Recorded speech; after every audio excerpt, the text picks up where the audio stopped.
everybody, I'm Megan Schmidt. I'll be presenting Temperate Grasslands.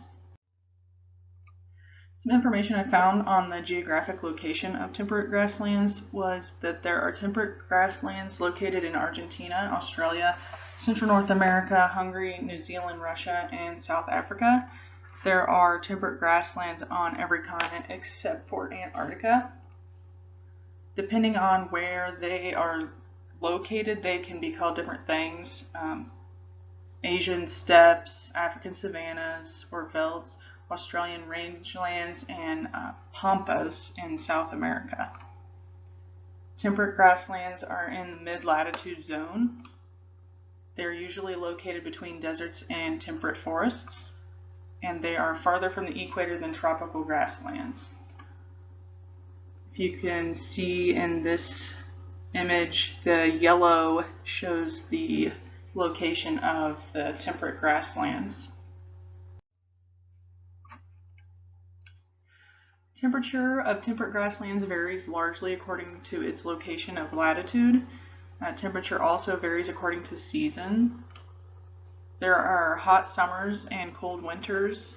In the summer, the temperatures can reach over 100 degrees, and in the winter, temperatures can fall below -40 degrees. There are strong winds that can blow across temperate grasslands. Since there's no trees or anything to break up the wind, this can result in soil displacement when there are severe droughts. Precipitation-wise, the average yearly rainfall is between 20 and 35 inches. Most of that rain comes in late spring, early summer. Seasonal drought and occasional fires helps maintain grasslands, meaning that trees and shrubs can't survive there, and that's why the grass does so well. The height of the grass correlates with the amount of rain that is received. If there's taller grass, that's usually where there's more rain, whereas if it's shorter, it's drier there. When it comes to vegetation, the grasses really dominate here, and like I said in the prior slide, that has to do with the amount of rainfall that there is. Also has to do with the fact that grass grows from the bottom up, and the shoots can regrow really easily. Trees and shrubs are scarce, and they cannot survive because of drought, grazing, and fires. Temperate grasslands have a low diversity of wildlife, but a high abundance of wildlife. And I'm going to go through some of the different continents because they're vastly different, the animals that live there, but there are also some that are kind of similar, and you'll kind of pick up on that.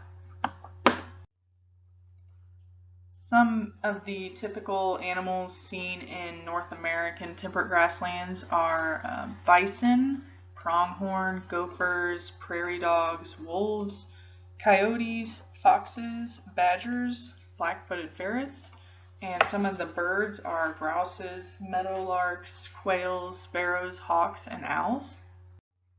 In Africa, some of the common animals are gazelle, zebras, rhinos, cheetahs, lions, jackals, hyenas, and some of the birds are ostriches, secretary birds, harrier eagle, and turkey vultures.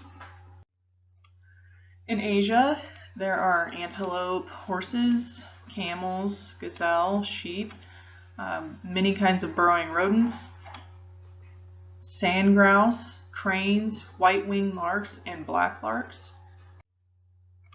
South America, they have the guanaco, which is a relative to the llama. That's the one that's pictured on the bottom right. Gray fox, the pampa deer, that's the one in the middle. Foxes, skunks, bush dogs, the giant anteater, and a couple of the birds are the rhea and the southern screamer. On my final slide, I am including a climatograph of temperate grasslands. This one's just a general temperate grassland biome. You can see the lowest amount of rainfall happens to be during the winter months, and the highest amount of rainfall happens to be around summertime.